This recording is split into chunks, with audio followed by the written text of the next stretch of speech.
فرزند زہرا یہ حالات برے ہیں۔ کاشانۂ بصیرت ایک ایسا مکمل یوٹیوب چینل جس پر محروم بصارت کے لیے بالخصوص اور تمام افراد کے لیے بالعموم سینکڑوں کی تعداد میں اسلامی کتب دستیاب ہیں۔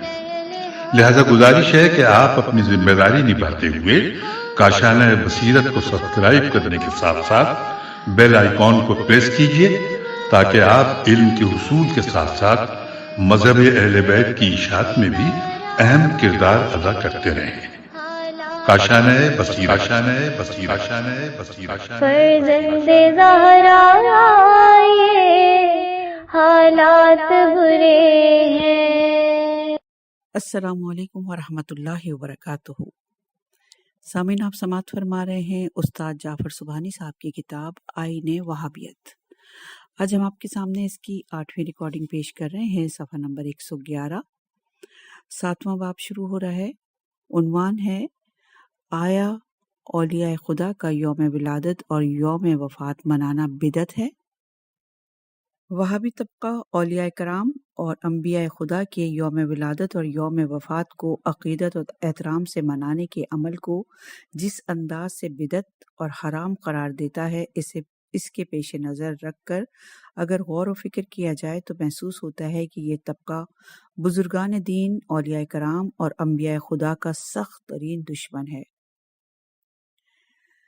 انصار السنہ والمہدیہ نامی جماعت کے سربراہ محمد حامد نقی نے الفتح المجید نامی کتاب کی تشریح میں لکھا ہے،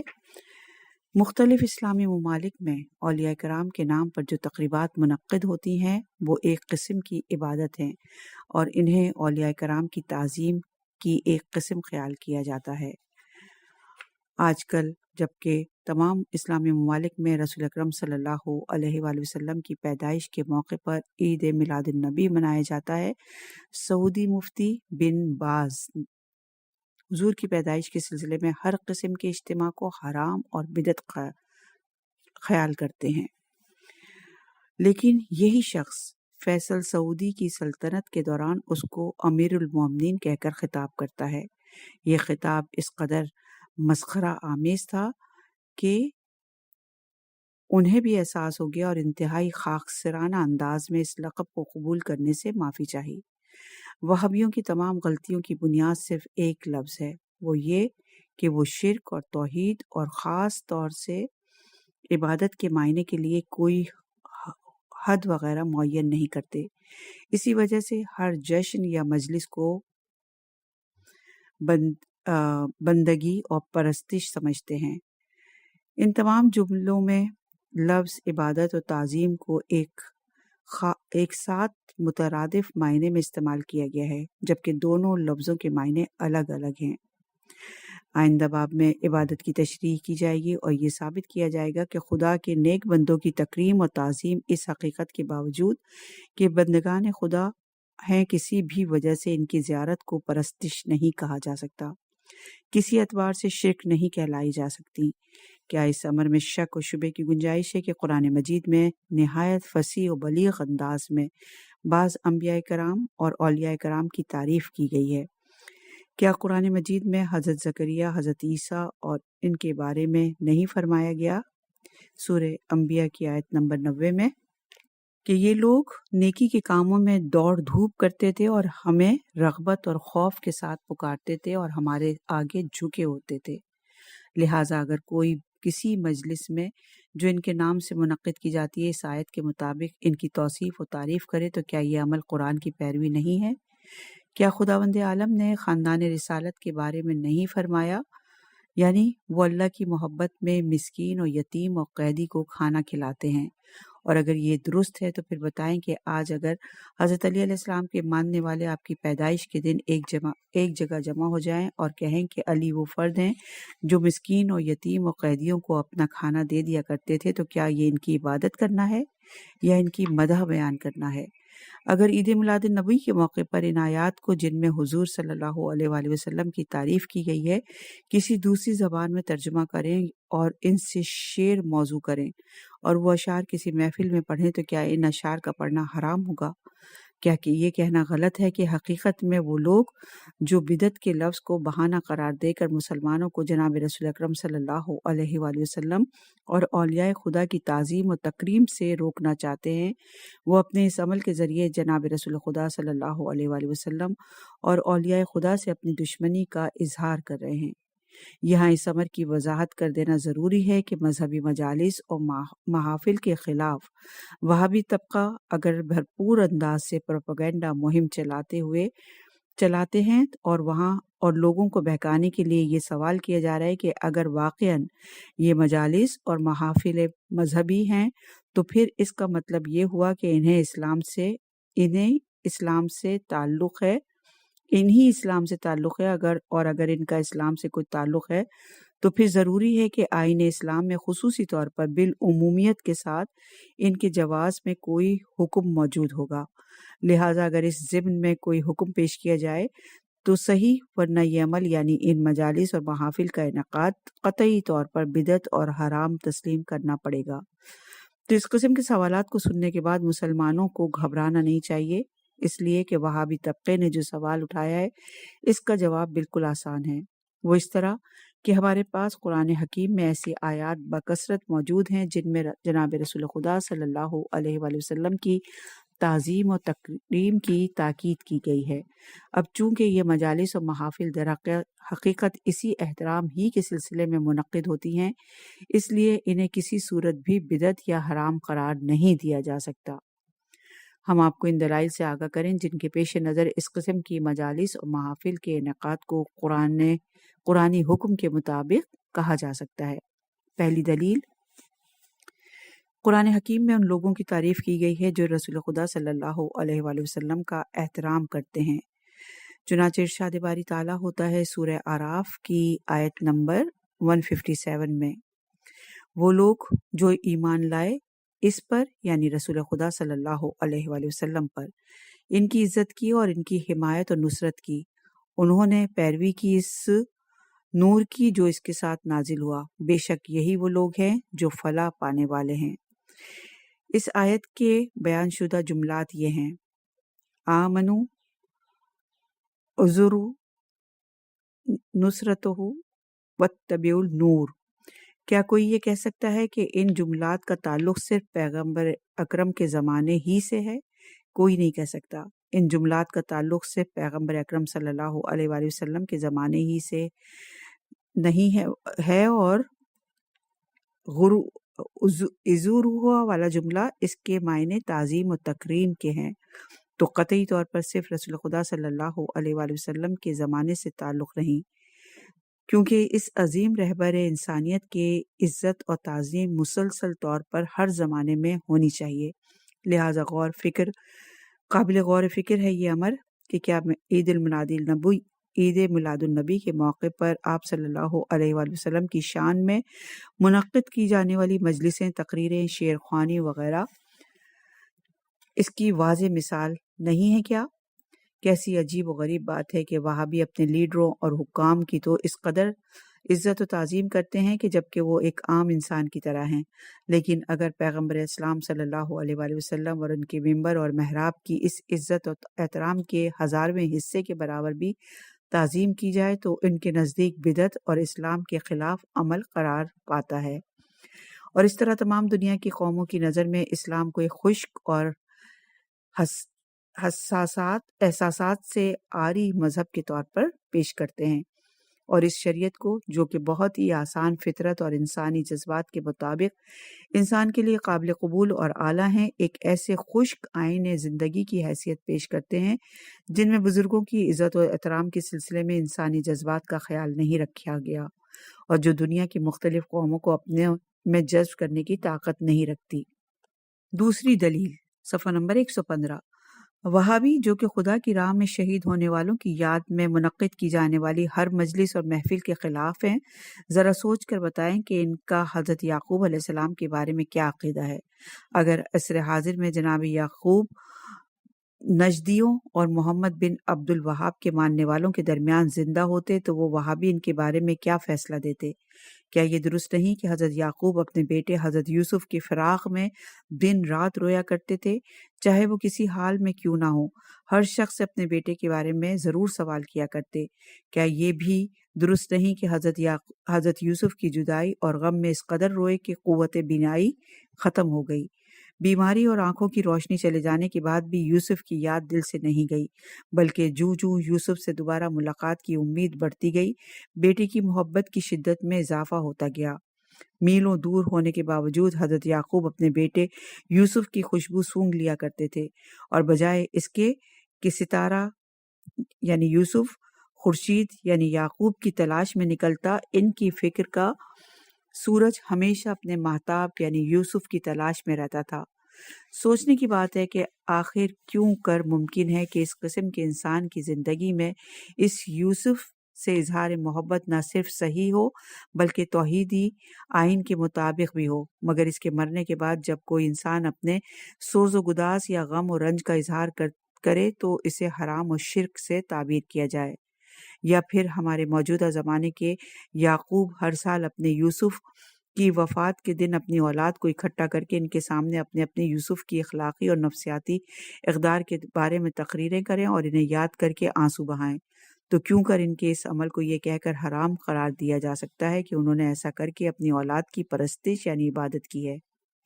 اس میں شک کی گنجائش نہیں کہ ذوالقربہ اپنے قریبوں سے دوستی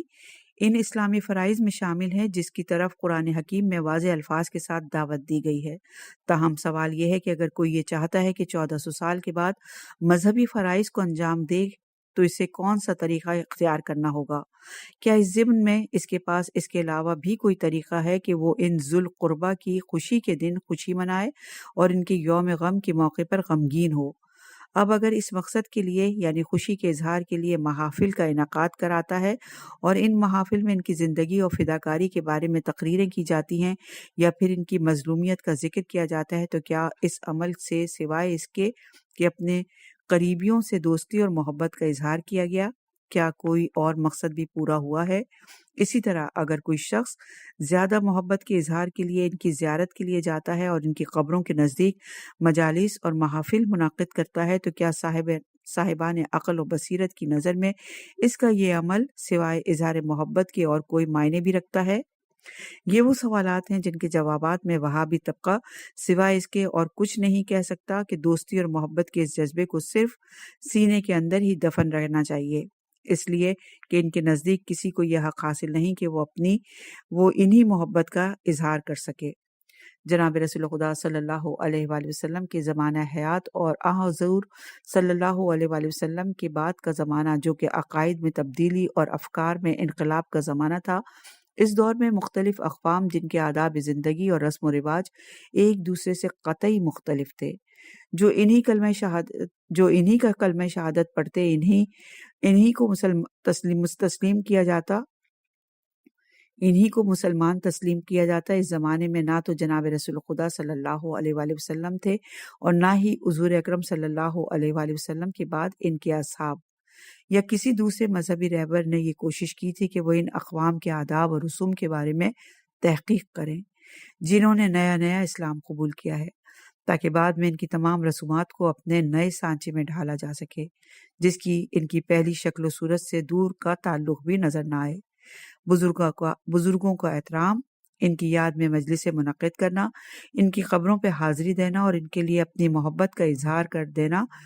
کرنا دنیا کی تمام قوموں میں رائج رہا ہے، اور اس وقت بھی مشرق و مغرب کی تمام اقوام اپنے اپنے رہبروں کے مومیائی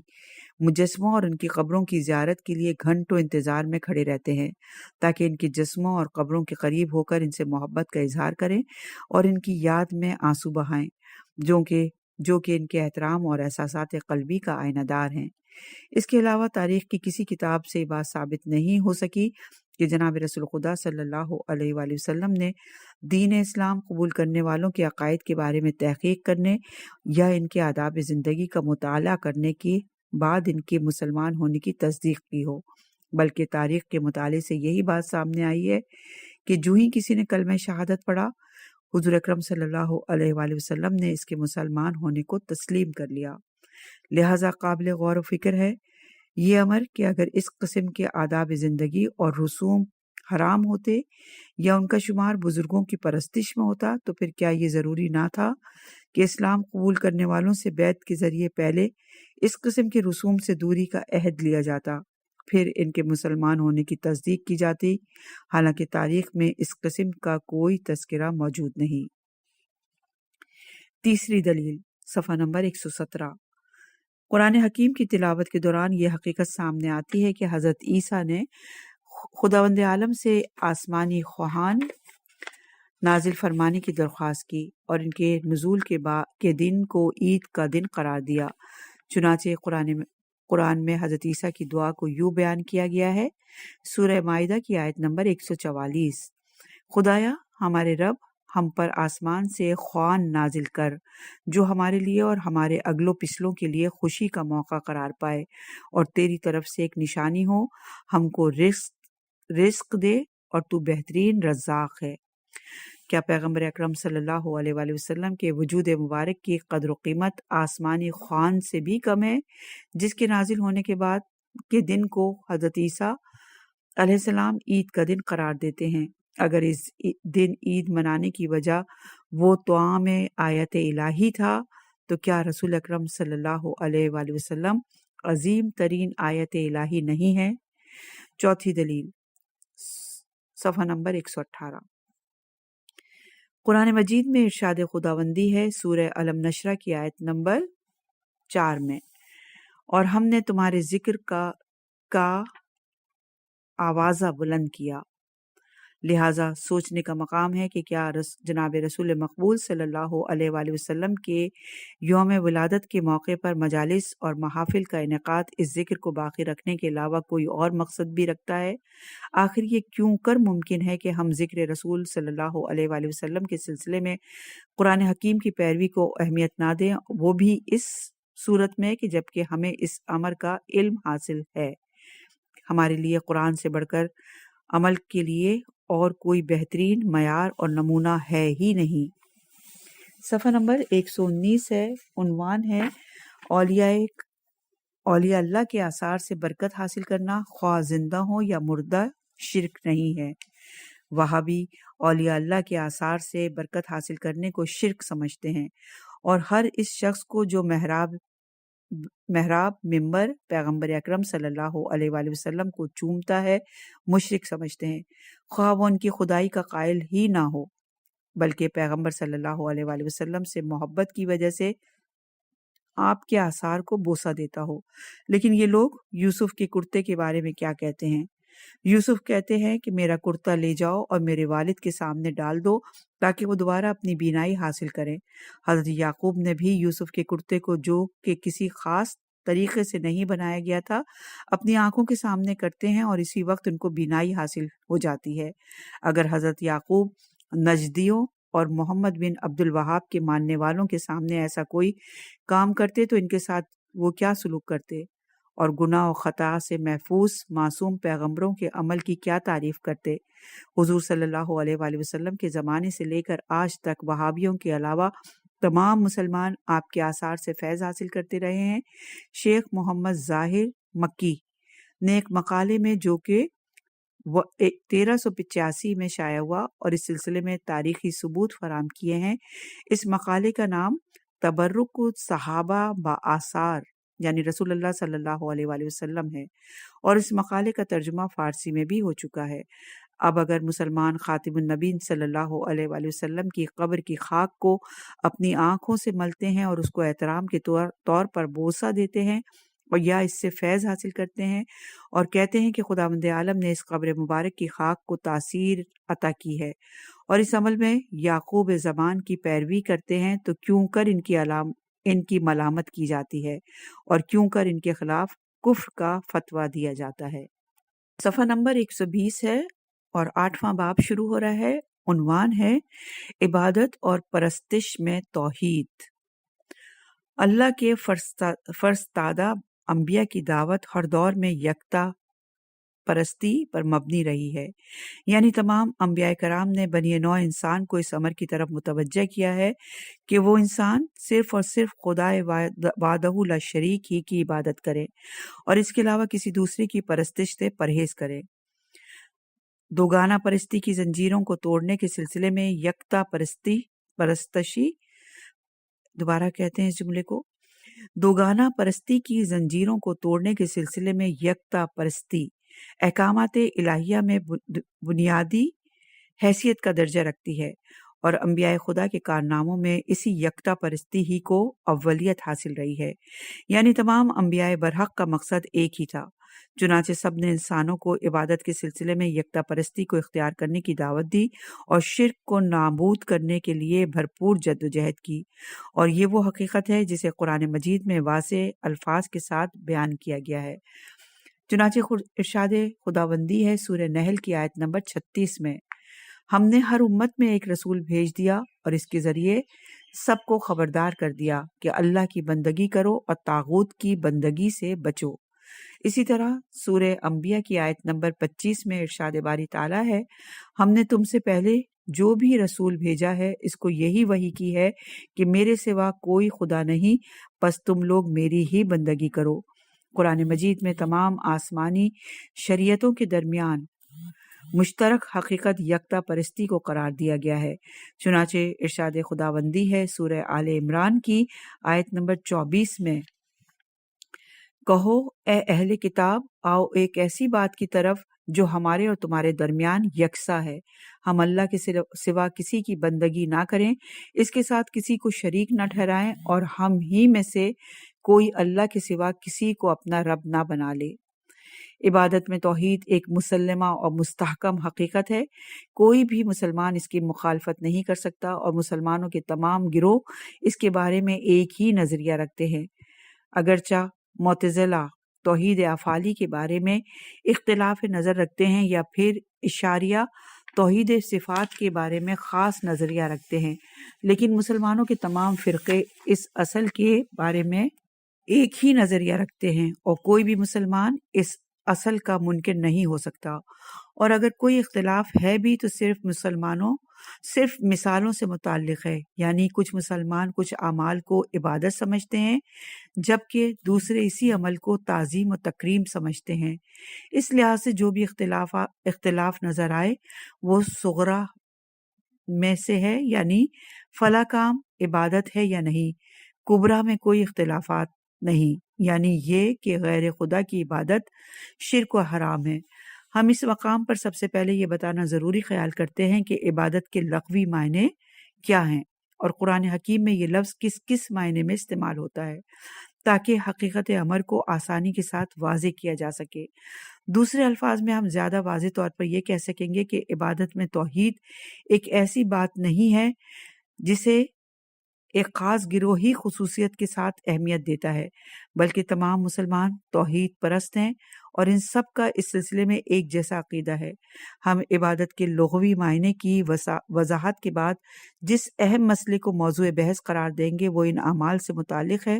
جنہیں بعض فرقوں نے عبادت سے تعبیر کیا ہے، جبکہ بعض نے خیال ظاہر کیا ہے کہ ان اعمال کا عبادت سے کوئی تعلق نہیں۔ صفحہ نمبر 122 ہے اور عنوان ہے عبادت کی حدود اور اس کی مکمل تعریف۔ عربی کا لفظ عبادت فارسی کے لفظ پرستش کے ہم معنی ہے۔ جس طریقے سے لفظ پرستش فارسی زبان والوں کے لیے واضح ہے،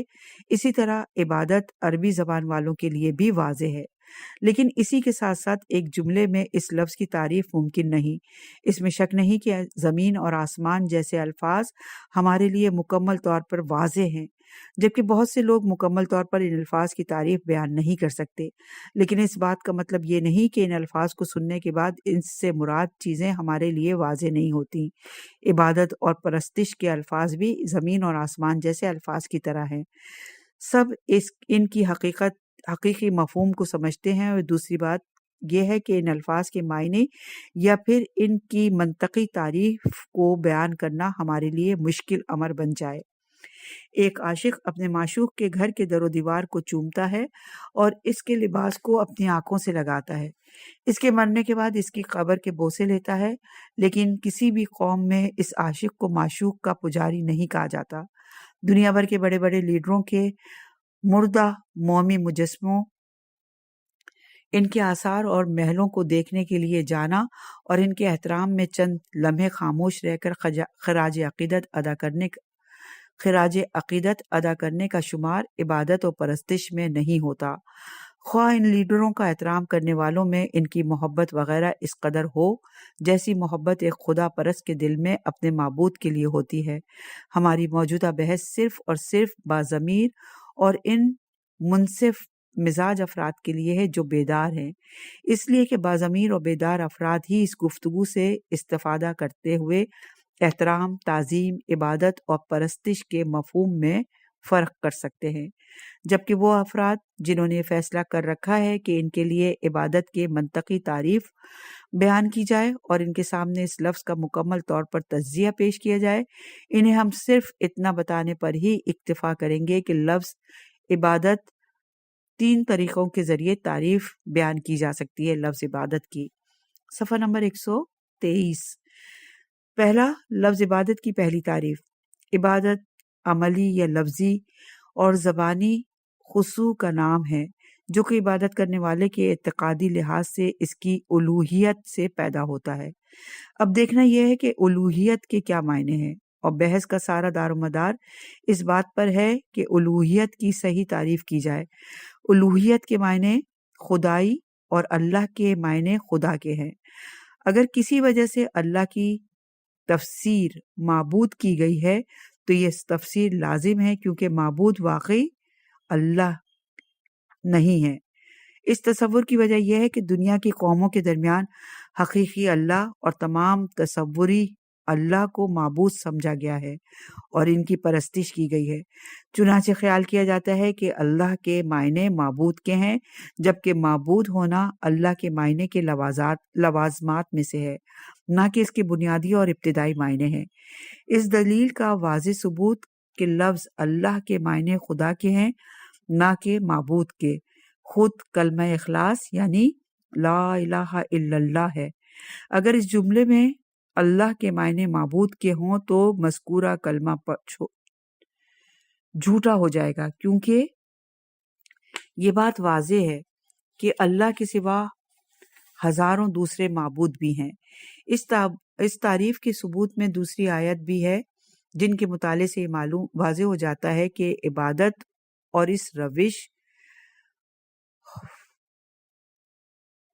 اس روش اور کریکٹر کا نام ہے جو عبادت کرنے والے کے اعتقاد الوہیت یعنی بتوں کو خدا بنا لینے کے معنی یہ نہیں ہے کہ وہ قطعی طور پر خالق اور منتظم اور انسان اور جہان کے مدبر ہیں،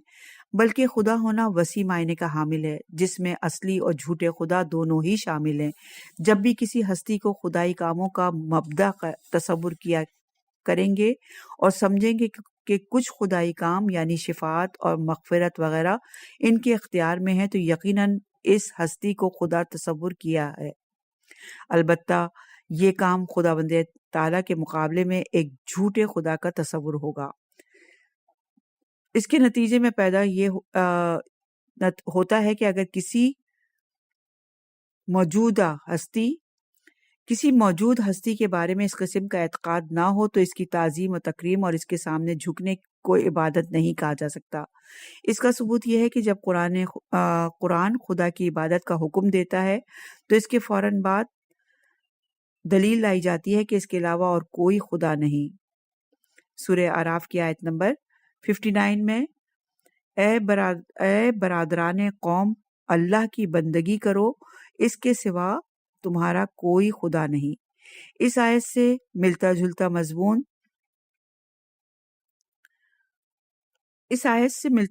مضمون 9 یا اس سے بھی زیادہ جگہ آیا ہے۔ اس کتاب کے پڑھنے والے اس سلسلے میں سورہ اعراف کی آیت نمبر